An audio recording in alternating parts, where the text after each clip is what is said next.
Oke, baik, benar sekali ya, Zahra.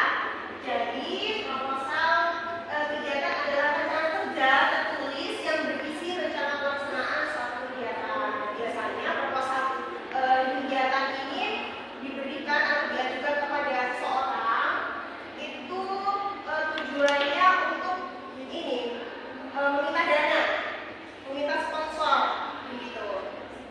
Kemudian ada proposal penelitian. Jadi proposal penelitian adalah dokumen yang berisi rencana kerja atau usulan untuk melakukan penelitian. Biasanya di perkuliahan dia ada untuk mengajukan proposal penelitian.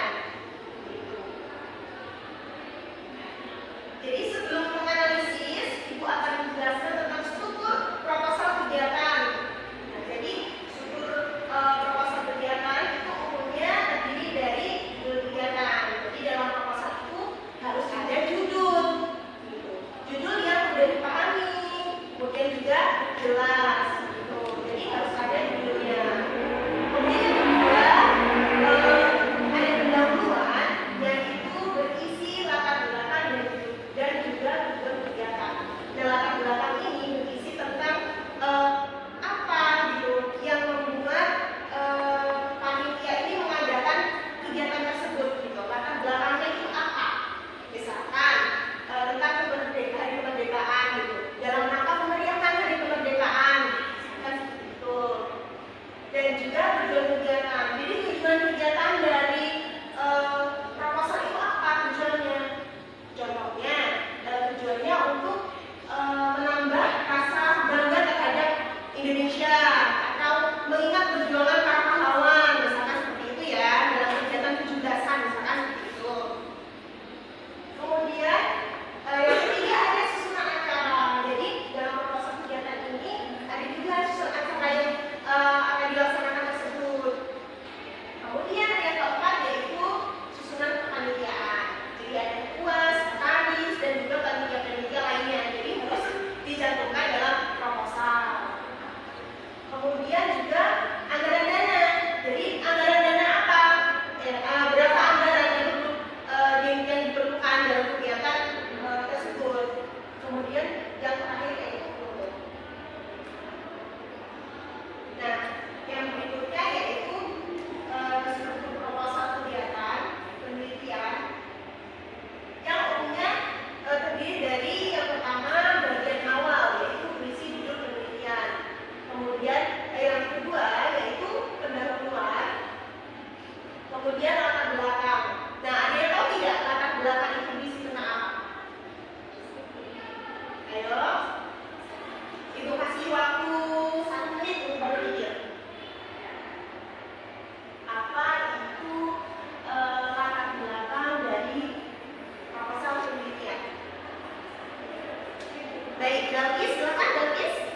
Latar belakang dalam proposal penelitian itu yang saya tahu itu berupa masalah atau topik yang akan dibahas dalam sebuah penelitian. Ya, benar sekali. Jadi mengenai topik yang akan dibahas ya, latar belakang mengapa penulis menulis proposal tersebut, gitu.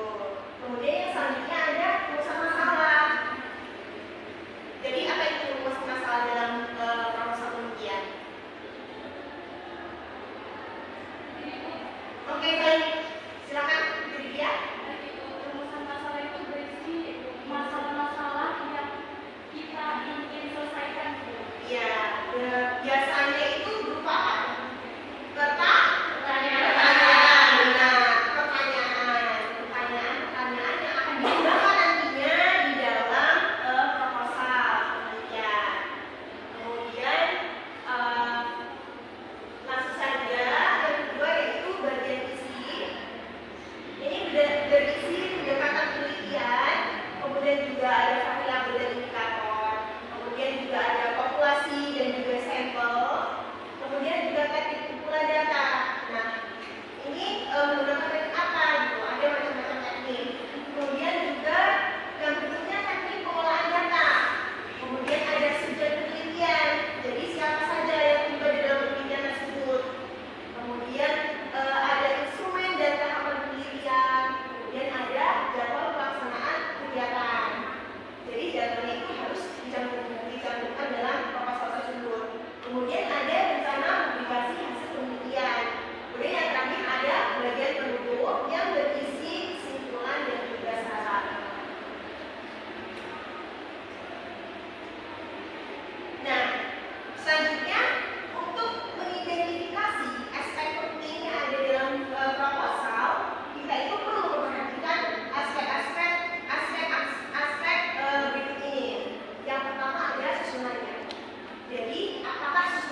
Jadi dalam penelitian, proposal penelitian ataupun proposal kegiatan itu ada susunannya, ada strukturnya. Nah itu strukturnya harus runtut, gitu. Tidak boleh acak, gitu. Agar mudah dipahami juga. Kemudian berikutnya ada kelengkapan.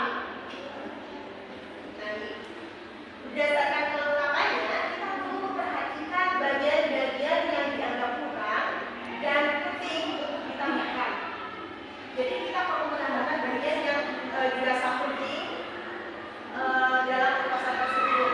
Kemudian yang ketiga, berdasarkan kepentingannya, kita juga perlu memperhatikan bagian-bagian yang penting dinyatakan. Kemudian informasi ataupun data yang tidak penting tidak perlu disertakan dalam proposal. Jadi bagian-bagian yang mungkin kurang penting itu tidak usah dicantumkan dalam proposal tersebut. Karena balik lagi proposal itu harus jelas. Nah, kemudian yang berikutnya, berdasarkan kesesuaiannya, kita perlu memperhatikan bagian-bagian proposal yang sudah dinyatakan sebelumnya dengan harapan proposal tersebut menjadi padu, tidak bertentangan satu sama lain. Jadi harus sesuai runtut dengan struktur proposal tersebut, tidak boleh acak. Kemudian yang kelima, berdasarkan kejelasannya, kita itu perlu memperhatikan bagian-bagian yang belum jelas, misalnya data yang kurang, seperti itu. Oleh karena itu, kita itu perlu melengkapi bagian tersebut dengan data yang lebih terperinci.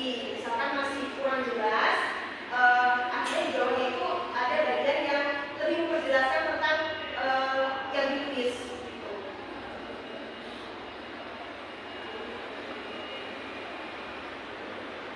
Oke, selanjutnya